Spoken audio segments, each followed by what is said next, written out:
So right now we are in SLEX Shell. We're going na to Batangas Racing Circuit. So yeah, let's go. So we are here in Batangas Racing Circuit. As per the organizer, sabi dun daw mag-park sa media parking. So the place is too big, pero may media parking na sign. So dito na ako mag-park.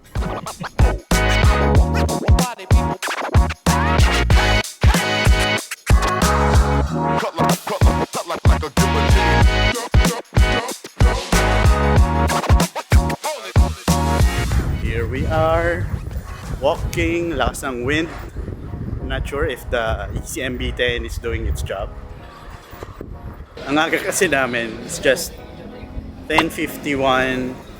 The real registration starts at 12. Pero yeah, sana meron something for early birds. So here we are at the Batangas Racing 16mm F2.8. Bilhin nyo na yung akin. First time in a racetrack. So here. Nice.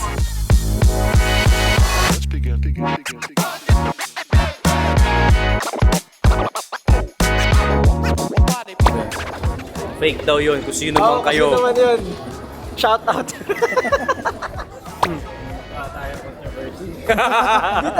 Hindi talaga. Kasi never ko na siyang ginamit. So sasabihin ko yun pag dumating yung lumo.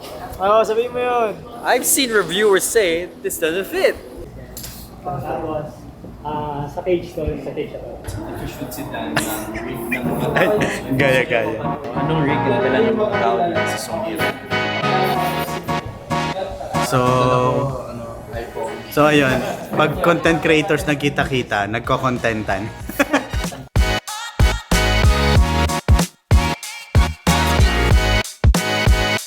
A1 Mk2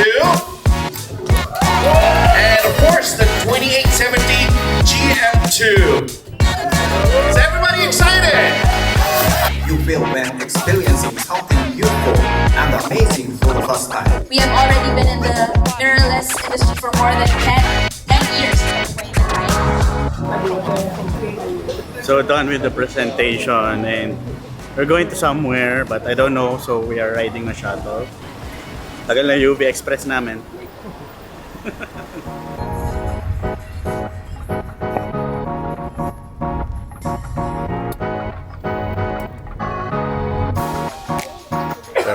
Hi!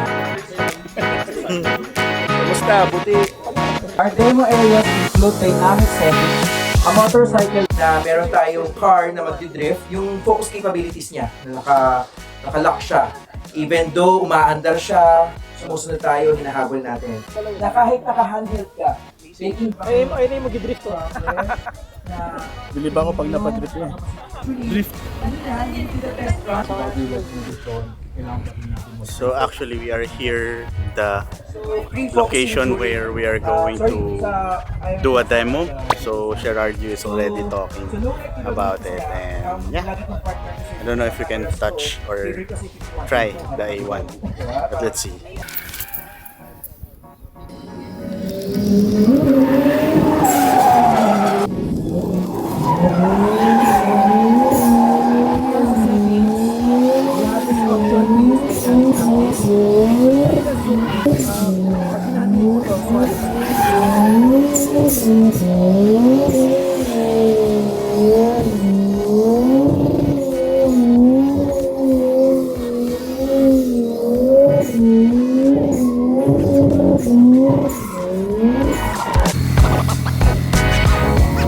The car that was drifting earlier.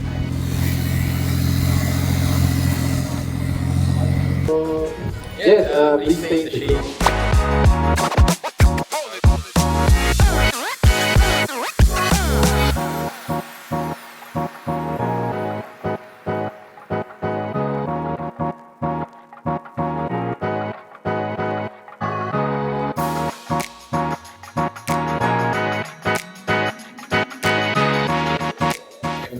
Yung aperture. That's yung one shade of it. The A7IV. Grabe naman yun. Time check, it's 5:45 p.m. We are at the third station. I don't know what will happen, but we are on the bleachers of the racetrack.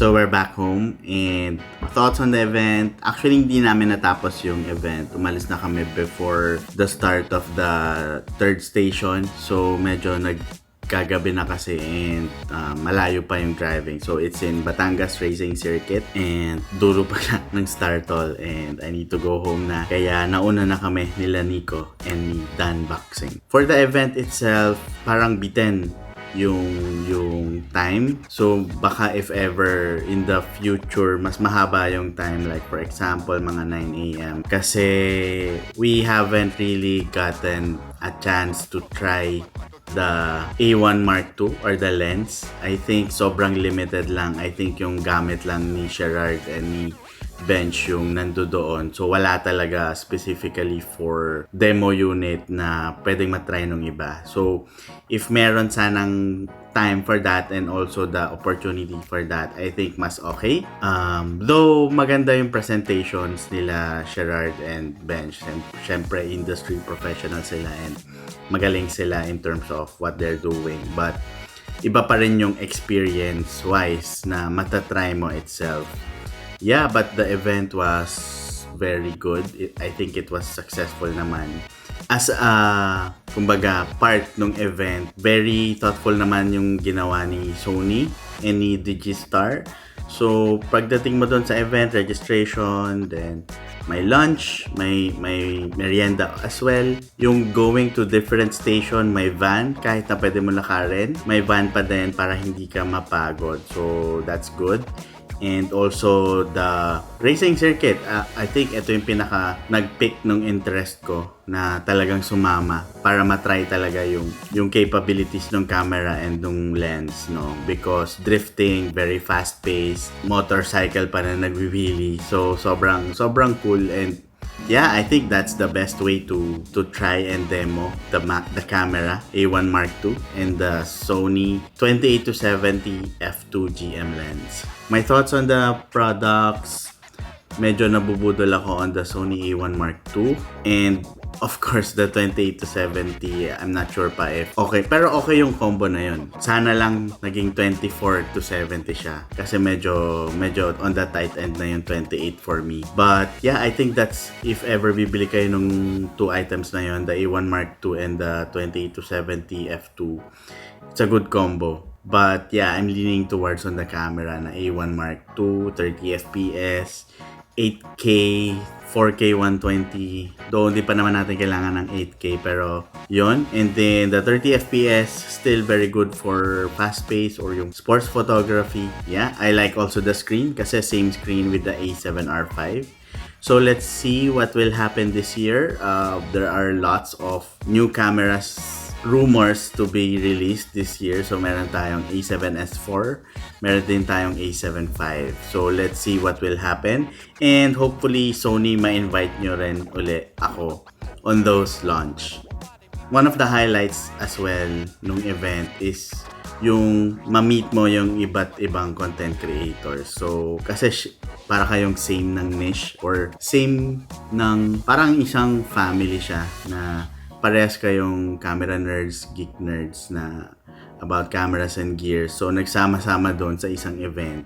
Yung merienda time namin na tumagal yata siya ng more than 1 hour because of sobrang saya lang, as in exchanging of ideas, exchanging of questions, and ang dami kang mapupulot with the other content creators na same with your niche, and ang saya makasama, and hopefully sana magkasama-sama kami uli on the other events or kahit kami-kami lang, kasi yun nga, may mga nabuong friendships there with the other content creators na I think important din for this kind of community. Pretty much nakakapagod kasi ako rin yung nag-drive from my house going to Batangas. But yeah, it was all worth it. And yun, excited for new products na i-release ni Sony. Okay, so thank you guys for watching this video.